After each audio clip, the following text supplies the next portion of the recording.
느보산에 올라가 여리고 맞은편 비스가 산 꼭대기에 이르매 여호와께서 기럇 온 땅을 단까지 보이시고 또 온 납달리와 에브라임과 므낫세의 땅과 서해까지의 유다 온 땅과 네겝과 종려나무의 성읍 여리고 골짜기 평지를 소알까지 보이시고 여호와께서 그에게 이르시되 이는 내가 아브라함과 이삭과 야곱에게 맹세하여 그의 후손에게 주리라 한 땅이라. 내가 내 눈으로 보게 하였거니와 너는 그리로 건너가지 못하리라 하시매 이에 여호와의 종 모세가 여호와의 말씀대로 모압 땅에서 죽어 벳돌 맞은편 모압 땅에 있는 골짜기에 장사되었고 오늘까지 그의 묻힌 곳을 아는 자가 없느니라. 아멘. 네, 모세의 마지막 죽음의 현장을 이렇게 표현한 글입니다. 여러분, 모세의 무덤은 없었지만 혹시나 모세의 무덤이 있었다고 하고 그곳에 모세를 추종하던 수백만 명의 사람 이스라엘 백성들이 모였다고 칩시다. 그곳에서 다들 얘기합니다. 모세를 기억하며 자기들의 영도자이고 구원자이신 모세의 그 과거의 모습을 생각하며 다들 한마디씩 합니다. 야, 너무 억울하지 않냐? 우리 모세 선생님은, 우리 모세 지도자님은 우리를 위해서 정말 40년 강야 동안에 우리한테 돌로 쳐 죽인 맞을 뻔도 여러 번 하였고 우리가 수없이 배반하고 반역할 때도 많았는데 그러면서 우리를 기어코 가나안 저 아름다운 땅 젖과 꿀이 흐르는 그 보배로운 땅 그곳을 우리를 인도하기 위해서 그 고생을 하였는데 저 120세 말이야. 기력도 세하지 않냐고 아직도 정력과 체력이 왕성한 시력도 아주 좋은 그 건강한 체력을 가진 모세가 왜 갑자기 가나안 땅을 젖과 꿀이 흐르는 그 땅을 앞에 두고 하나님이 데려가셨지? 야, 정말 이해할 수 없네. 모세는 너무 억울한 거 아니야? 모세는 말이야 그 모든 그 또래들이 다 죽어갈 때 나일강에 잠수되어 이렇게 죽임당할 때 유일하게 살아남았잖아. 그는 바로의 궁전에서 살았거든. 정말 호화롭게 사는 것 같았지만 그게 정말 호화로웠을까? 그는 부모님을 떠났잖아. 부모님이 살아생전에 있는데도 부모님을 만날 수가 없었잖아. 물론 아기 때 석 달 동안은 어미의 품속에 또 젖을 먹는 동안은 부모님하고 살았을지 모르지만 궁궐에 있는 동안은 철저하게 우리 히브리 민족이 아닌 것처럼 이집트의 왕자인 것처럼 살면서 자기를 감추고 30년을 살 때 얼마나 힘들었을까. 이집트 왕궁에서는 16살이 되면 반드시 장가를 가야 된대. 그러니까 어쩔 수 없이 자기가 사랑하는 우리 민족하고 결혼도 못하고 이방 여인하고 검둥이하고 결혼했지 뭐야. 그런데 거기서 아들 딸 낳고 왕이 될 수 있었단 말이지.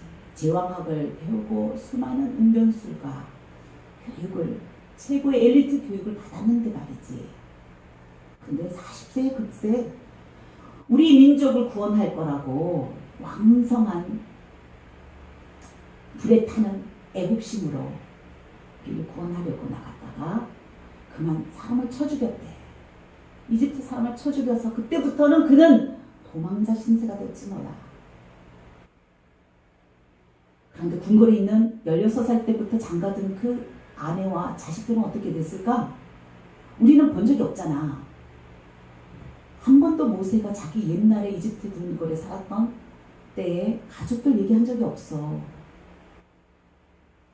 그럼 그렇지, 다 죽었겠지. 나라를 배신한 배반자의 자식들을 그냥 남만겨 두겠어? 다 죽였을 거야. 그래. 그렇게 왕자 신세로 아주 멋진 40년 동안 호화우식하며 살았지만 광야에 가서는 어땠지? 낯선 여인을 만나서 결혼을 해야 하긴 했지만 첫 아이를 낳고 이름을 뭐라고 지었어? 게르솜 아니야, 게르솜. 게르솜 뜻이 뭐지? 아휴, 내가 이 땅에서 이제 드디어 나그네 생활이 정착하고 나그네가 되어버렸구나. 자기 인생을 한탄하는 이름을 지었지 뭐야. 더 이상 이제 궁궐로 돌아갈 수 없고 옛날 그 화려한 생활로 신분으로는 인생에서 다시 한번 갈 수 없는, 되돌이킬 수 없는 처참한 인생으로 난민처럼 이민자 생활을 하며 광야에서 그래 처가살이 하였대. 그 처가살이도 1, 2년도 아니야. 40년 동안이나 했대. 아이고 이대로 그 장인어른은 보통 아니잖아. 와서 꾸짖는 거 봐. 모세 그 나이 많은 80 넘은 그 사위에게 호령을 치는 그 당당한 장인어른, 어휴 젊었을 때는 어땠을까. 그 밑에서 처가살이 하면서 정말 모세도 40년 동안 마음고생 많았을 거야. 최고의 위치에서 최고의 자리에서 권력을 누리고 호령하던 자가 이제는 종처럼 이리 가라 하면 저리 가고, 광야에서 몇 달이고 몇 년이고 동물들 데리고 풀을 따라서 이동생활 하면 방황하며 장막을 치며 떠돌이 생활했지 뭐야. 아이고 그런데 왜 80세 그 나이에 불렀대? 하나님은 일찍 부르지. 그때 모세는 안 간다 그랬대요. 모세는 이미 40년 전에 학문도 다 잊어버리고 그 많은 사람들한테 말 잘한다고 하는 그 웅변술, 그 학문을 다 잊어버려서 혀가 둔하다고 그랬다. 그래서 하나님한테 나 못 간다고, 나 입이 둔하고 나 도저히 겁나서 못 간다고. 저 이집트 땅에 가면 나를 기억하는 자들이 나를 죽이면 어떡하냐. 나 지금 40년 동안 수배자의 신분으로, 도망자 신분으로 살았는데 이제 80의 나이에 돌아가서 그때 나를 기억하는 자가 있어서 나를 다시 고발하면 어떡하냐고. 그 나이에 내가 가서 감옥 철장에서 남은 늙은 인생을 감옥살이 하고 살아란 말인가? 그런데 얼마나 그 모세의 하나님이 강력한지, 입이 둔하고 혀가 굳었다고 안 간다고 해도 아론을 불러갖고 기어코 보냈잖아. 가서 이스라엘 백성들에게 하나님이 당신들을 구원하러 하신다고, 그래서 나를 보내셨다고 아무리 얘기해도 아브라함의 하나님, 이삭의 하나님, 야곱의 하나님을 들먹여도 그들이 듣지를 않더래. 그래서 다시 하나님한테 쫓아가서 모세가 말했잖아. 아 이거 보라고, 내가 역시 예상한 대로 내 백성들이 나의 말을 들어주지 않는다고, 나 못 가겠다고 여전히 또 막 말했대. 그러나 그 하나님은 진짜 고집이 세신 분이야. 그 늙으니까 못 가겠다고 하는데 기어코 다시 바로 궁전에 보냈어. 아니나 다를까 바로 그 완악한 마음을 하나님이 또 주셔갖고는, 하나님이 보냈으면 순순히 그 이스라엘 백성을 내보내 주실 것이지 왜 또 바로 왕은 마음을 완악하게 하셨대. 그래갖고 다시 돌아가서 하나님한테 따졌다잖아. 따졌는데 하나님이 그랬다는 거지. 하나님 이스라엘 백성도 제 말을 안 듣는데 바로 왕도 안 듣습니다. 저 못 갑니다. 왜 나를 하필이면 보내십니까? 다른 사람을 보내셔서 이랬다는 거야. 그러나 하나님은 끄떡도 않으시더래. 한 번의 재앙도 아니라 10가지 재앙 속에서도 매번 모세가 와서 난 못하겠다, 나 못하겠다, 이 일 때려치고 싶다고 하는데도 그때마다 또 되돌아보내고 결국은 10가지 재앙까지 다 주시고 그래서 우리를 끄집어냈다는 거 아니야. 그런데 그 광야에서 우리가 정말 못할지 말했지 모세 앞에서 우리 아버지도 그렇고 우리 할아버지가 그러시는데 물 안 준다고 먹을 거 안 준다고 만나를 40년 동안이나 주니까 이거 맨날 지겨운 거 이 만나 먹고 살려고 하냐고 고기 안 준다. 이집트로 돌아가겠다. 이집트에는 부추도 있고 마늘도 있고 고기도 있는데 하면서 우리 아버지랑 할아버지가 막 불평했잖아. 아이고 근데 무서운 일이야. 반역하는 자마다 다 땅이 갈라서 죽질 않냐. 아이고 누나도 구수 여인이라고 껌둥이 여인은 이방 여인 데리고 또 첩으로 삼았다고 나무랬더니 아이고 그 누나까지도 20살 그 자기를 나일강에서 건져주고 살려준 그 은인 누나까지도 문둥병이 들리게 어이 무서워. 모세 앞에서 우리가 함부로 할 게 아니야. 근데 그렇게 고생하신 우리 모세 할아버지는 왜 가나안에 못 들어갔지? 왜 하나님은 보여주지를 말 것이지 그 좋은 것을 보여주기는 하는데 보여주지는 않고 너는 못 들어간다 이러시고 그냥 데려가셨을까? 하면서 수근거리더래요. 장례식장에서 모세 시체는 없는데 그들이 모세를 기억하며 울며 모세의 인생에 대해서 서로 기억하며 모세의 삶을 평하고 있더래요. 여러분, 오늘 여러분을 또 저와 여러분을 하나님이 데려가신다면 남아있는 우리 가족이, 남아있는 내 자녀들이 여러분의 인생에 대해서 어떻게 평할까요? 하나님은 오늘도 말씀하십니다. 아브라함의 하나님, 이삭의 하나님, 야곱의 하나님이다. 하나님. 그런데 아브라함의 인생은 어떻습니까? 아브라함 역시 우상을 만드는 집 아들로 태어나서 어쩌면 아브라함 역시 하나님이 아닌 우상을 섬길 수 있는 그런 환경에서 자랐고 살았습니다. 그리고 그는 족장으로서 많은 친족 공동체를 이끄는 우두머리로 어른으로 공동체의 어른으로 책임감을 갖고 살았는데 나이가 적은 나이에 부르시죠. 40의 나이면 한참 때 부르면 얼마 좋겠습니까마는 75세 나이에 갑자기 부르죠. 그러면서 떠나라고 합니다. 무조건 떠나라고 하는데 목적지를 보여주시면 얼마나 좋겠습니까? 그러나 갈 바를 보여주지 않고 떠나라고 하는데 고민합니다. 아브라함도 몇 날 며칠을 머리를 싸매고 갈등을 합니다. 하나님은 찾아와서 명령하셨지만 내가 떠나려면 식소를 데리고 갈 식소리 어마어마하거든요. 내 자녀와 아내 75세에 이미 많은 자녀를 두었습니다.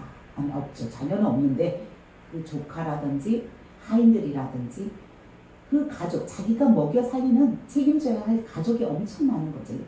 가축들도 많고. 그런데 더한 거는 어마어마한 부자였기 때문에 그에게는 땅들이 있는 거예요. 재산이 많은 거예요. 그걸 놓고 가야 되는 거죠. 갈등합니다. 그런데 그를 하나님이 보내셨을 뿐만 아니라 가는 도중에도 넉넉지 않습니다.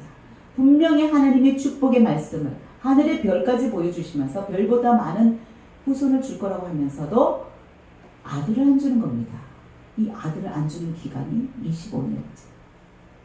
중간에 도저히 기다릴 수 없어서 이스마엘 여인을 또 하인을 통해서 이스마엘을 낳습니다. 아가를 통해서. 그러나 하나님께서는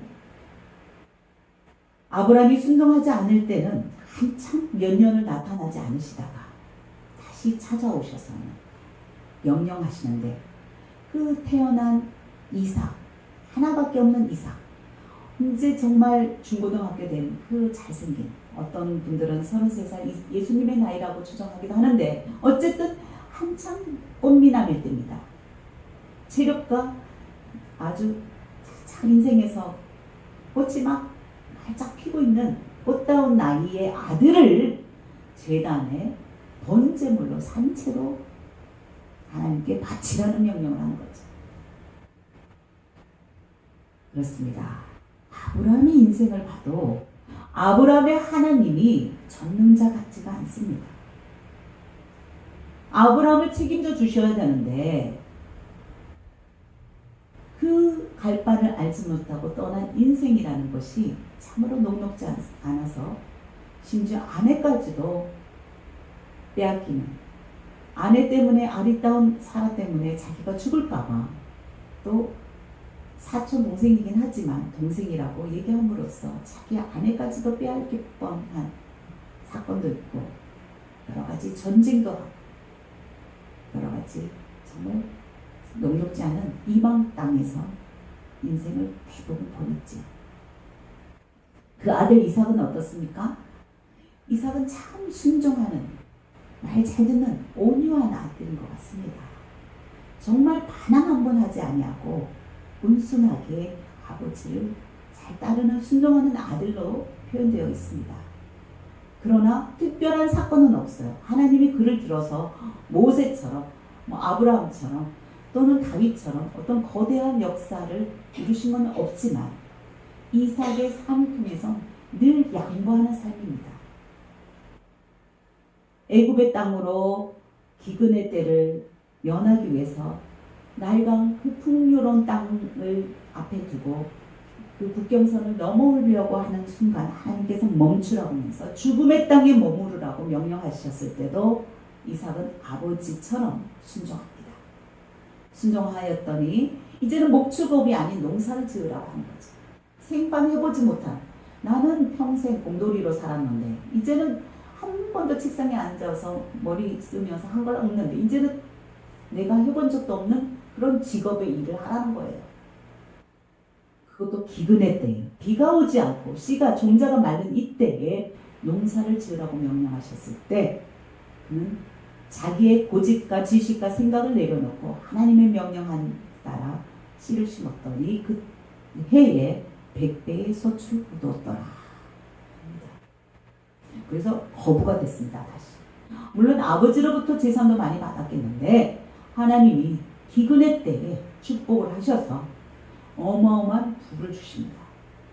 그러나 아버지처럼 자기도 아리따운 여인을 빼앗길 뻔한 어려움도 겪고 그 강야 사막에서 어렵게 우물, 생명의 주인인 우물을 100m, 200m도 아닌 1000m, 2000m를 파 내려가서 겨우 물을 발견하였는데 그 우물을 끊임없이 빼앗깁니다.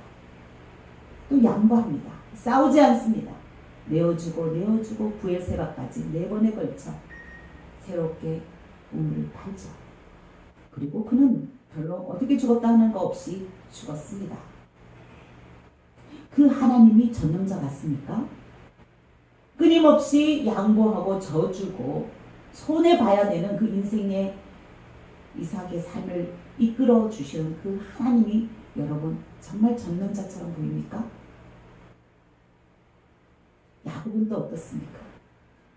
야곱은 태어날 때부터 태중에서부터 지지 않으려고 형보다 앞서 나가려고 하는 그러한 속성을 타고 그런 성품을 갖고 태어났는데 아니나 다를까 장자의 신분을 가볍게 여기는 에서로부터 얼른 푹죽한 그렇게 빼앗았죠.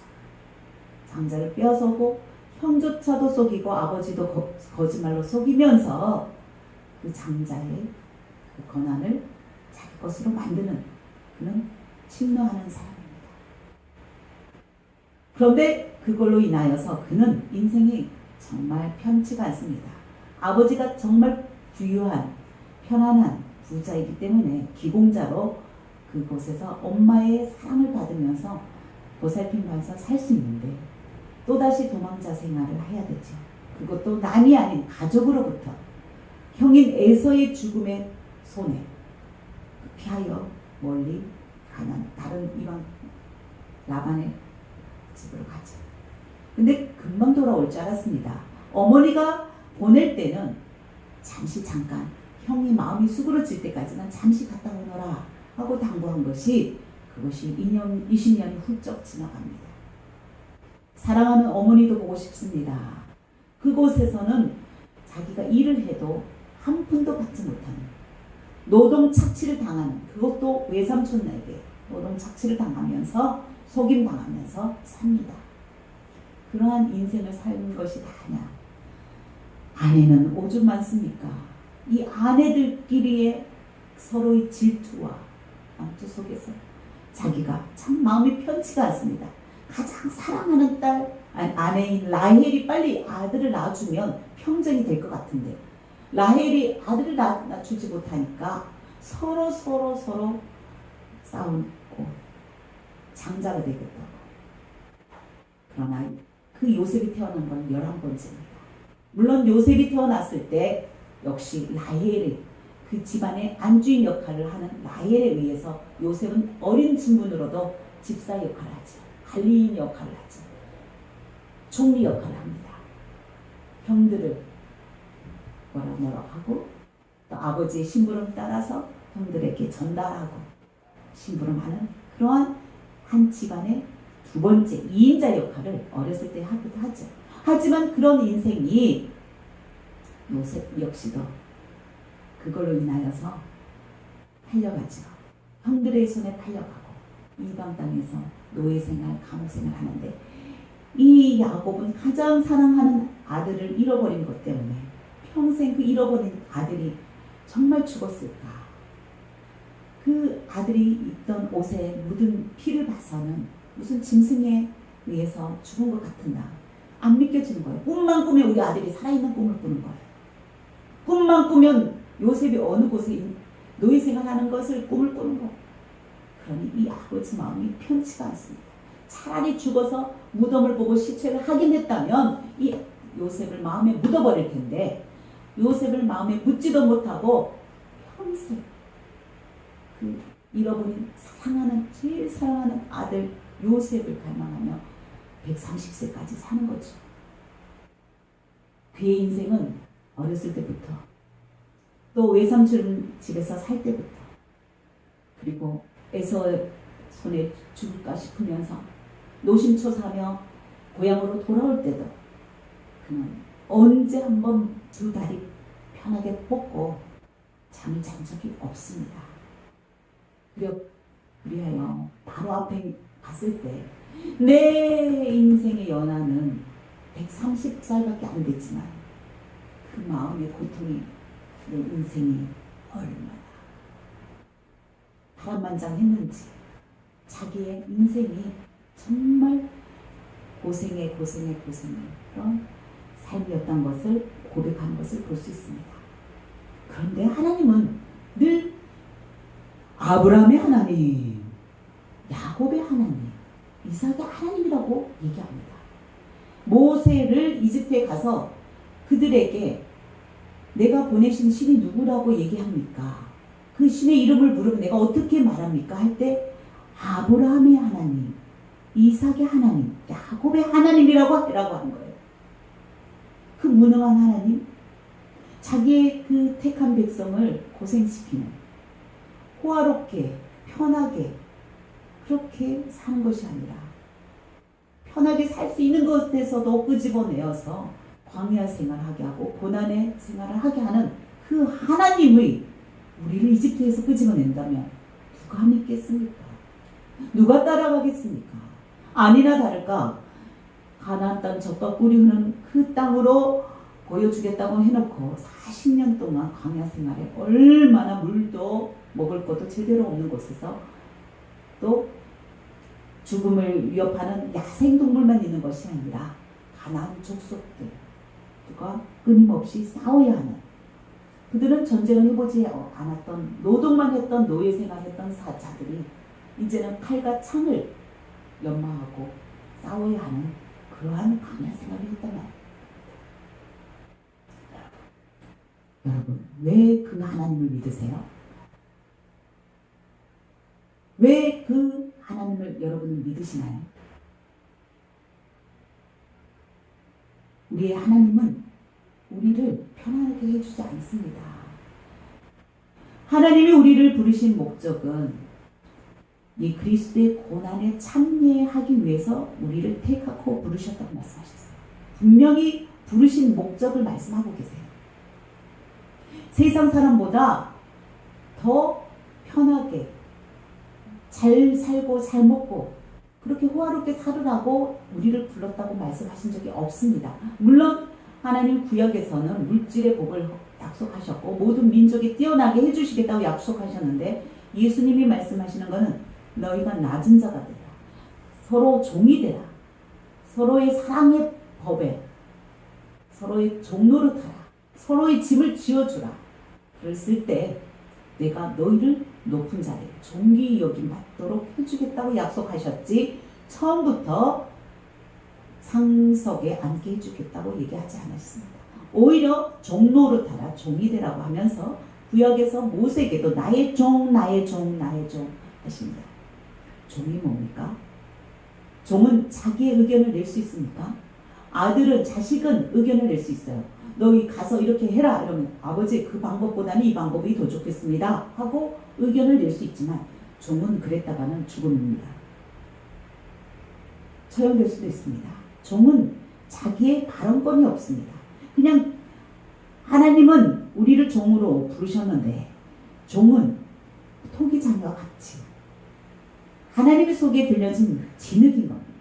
하나님이 빚으시기 위해서 우리를 손에 넣으셨고 그리고 그 손에 우리가 남아있을 때 하나님이 원하는 모양대로 목적대로 방법대로 만들어지는 것입니다. 만약 우리가 하나님의 손에 부름받았고 들려졌어도 그것을 거부하고 튀어나가면 우리는 자기 소견대로 옳은 대로 살다가 가겠죠.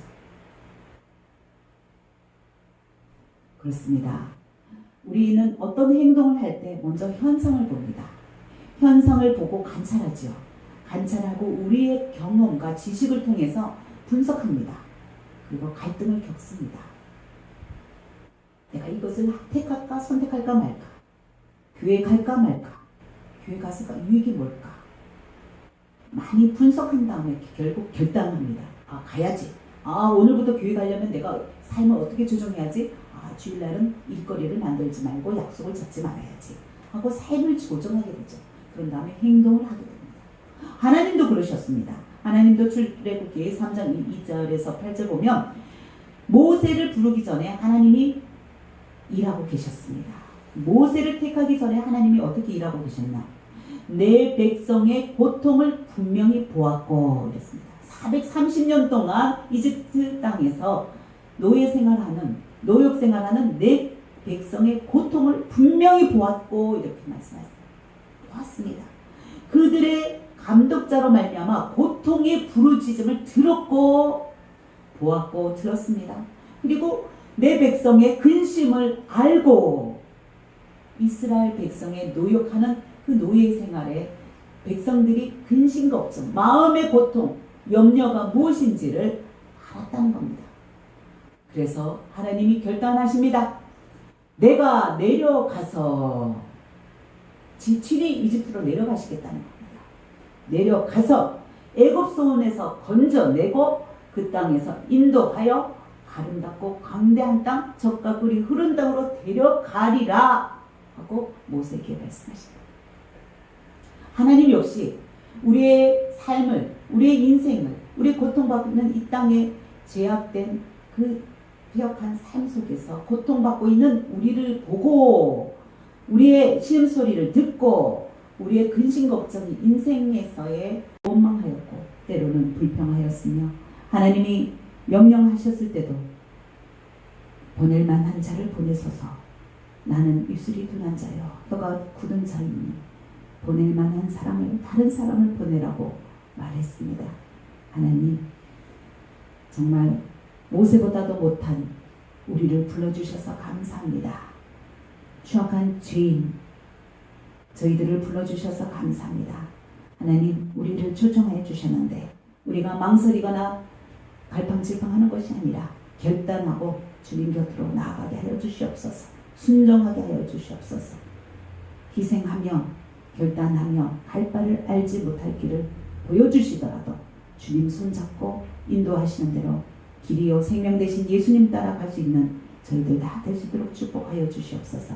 감사드리며 사랑이 많으신 예수님 이름으로 기도드렸습니다. 아멘. 하늘 가는 밝은 길이 찬양하시면서 헌금하시겠습니다.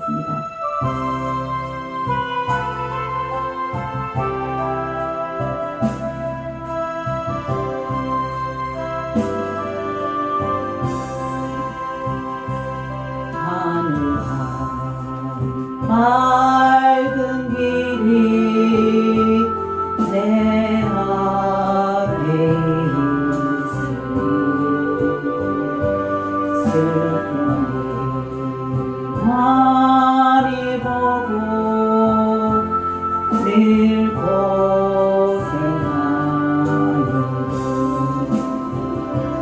하늘 영광 밝음이 얼굴을 헤치니 예수 공로를 의지하여 항상 빛을 보리라. 내가 하는 일이 세상에 많은 줄 속에 근심 밖에 걱정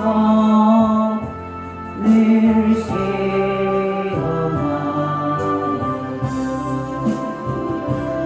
예수 고배로운 길 모든 것을 이기니 예수 공로를 의지하여 항상 이기리라. 내가 정성 바라보고 가까이 왔으니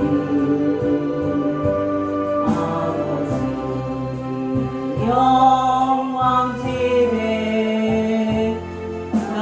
나시고 싶구나. 나는 부족하여도 영접하실 터이니 영광 나라 계신 임금 우리 구주 예수. 그래도 감사한 것은 사단 마귀는 우리를 지옥에 넣으려고 끊임없이 공격하지만 예수님은 이미 사단 권세를 깨부수셨습니다. 죽음의 사슬, 사망의 사슬 깨부시고 깨뜨리시고 끊으시고 우리를 영생으로 생명으로 옮기셨습니다. 믿으십니까? 예수를 붙드세요. 예수님이 능력이십니다. 예수가 전부입니다. 예수가 답입니다. 여러분, 예수를 알면 영원한 생명을 얻게 됩니다. 거저 없습니다. 값 없이, 아무 노력 없이 내가 어제까지 험악한 인생을 살고 죄를 지었다 하더라도, 말 못할 추악한 죄를 지었다 하더라도 하나님 다 덮어주시고 끊어주시고 죄 없다 해주십니다. 얼마나 감사한지요. 그 예수님을 생각하면서 그 예수님의 피와 살을 먹고 예수님이 내 안에 거하셔서 나는 마른 막대기 같으나 내 안에 예수님이 들어오시면 역사하십니다. 신기한 능력을 보여주십니다. 기적을 일으키십니다. 네, 여러분에게 떡과 잔이 지금 배달되고 있습니다. 그분을 생각하시면서 찬양하시면서 또 회개하시면서 주님의 떡과 피를 마시기 바랍니다.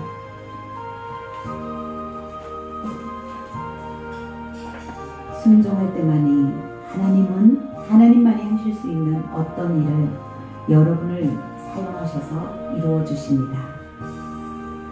성령 하나님이 당신 가운데서 역사하시는 능력입니다. 그 성령 하나님을 예수님이 보내주셨고 그 성령 하나님이 여러분 안에 계십니다. 우리가 구하는 것, 생각하는 것, 모든 것 이상으로 우리 성령 하나님은 넘치게 역사하십니다. 영생은 곧 유일하신 하나님과 그가 보내신 자 예수 그리스도를 아는 것입니다. 예수 그리스도를 많이 아십시다. 예수 그리스도를 많이 경험하십시다. 더 치밀하게 깊이 교제하십시다. 예수님 사랑합니다 하면서 떡과 포도주를 마시겠습니다.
떠나셨던 주님 속히 세상 다시 볼 때 한가히 겠네. 우리 끝까지 십자가를 지고 주의 자비함 가운데 널리 전파하세. 아멘. 헌금 기도하고 축도를 마치겠습니다. 하나님 감사합니다. 저의 목숨도 주님이 주신 것이고 하나님 모든 삶 속에 일어나는 모든 사건이 주님이 허락하신 것입니다. 하나님 그 가운데 하나님의 사랑과 축복과 은혜를 마음껏 누리게 하여 주신 감사합니다. 비록 처지와 환경과 상황을 바라볼 때는 암담할 수도 있지만 그 속에 주님이 떠나 계시지 아니하고 그 가운데 우리와 함께 계셔 주셔서 감사합니다. 우리 하나님 주님 치료해 주심을 감사하며 신성인 권사님 감사헌금 드렸습니다. 어머니와 언니를 속히 행복하여 주시는 주님 감사합니다. 그리고 사업장의 축복의 통로가 되게 하시고 전도의 길을 주심을 감사합니다. 그리고 봉사에 감사하며 전도의 떡값을 김연경 청년 드렸습니다. 네, 김명순 우리 권사님 봉사에 감사하며 또 자녀들을 위해서 기도하시며 감사헌금 드렸습니다. 무명으로 감사헌금 드렸습니다. 우리 김경희 성도님 정말 또 밤낮으로 일하며 정말 주님 번 돈을 주님께 감사하며 감사헌금 드렸습니다. 하나님 감사합니다. 하나님 정말 이렇게 드리는 속에 하나님 가부의 두레또처럼 하나님이 기뻐하시고 마리아가 향유 옥합을 깨뜨려서 주님의 장례식을 주님의 죽으심과 부활을 기념하며 그 전제산을 드렸을 때 주님이 기뻐 받으시며 주님의 사건마다 그들을 기억하게 하겠노라고 약속하신 것처럼 하나님 주님의 백성이 정성껏 드린 그 헌금에 하나님 축복하여 주시옵소서. 그리고 간판을 위해서 헌금하는 귀한 손길들이 있습니다. 하나님 주님의 이름을 이 지역사회에 널리 알려서 임마누엘 하나님 예수님이 우리와 항상 함께 한다는 것을 많은 사람들에게 알릴 수 있도록 새롭게 간판으로 단장하게 하심을 감사합니다. 하나님 주소를 맞이하고 있사오니 하나님 기도로 준비하게 하여 주시옵소서. 우상을 섬기는 많은 이들과의 영적 싸움을 하는 가운데 있사오니 그들과 싸우는 것이 아니라 사랑으로 더불어 인내하며 그들을 이길 수 있도록 덕을 끼칠 수 있도록 사랑의 종로를 타는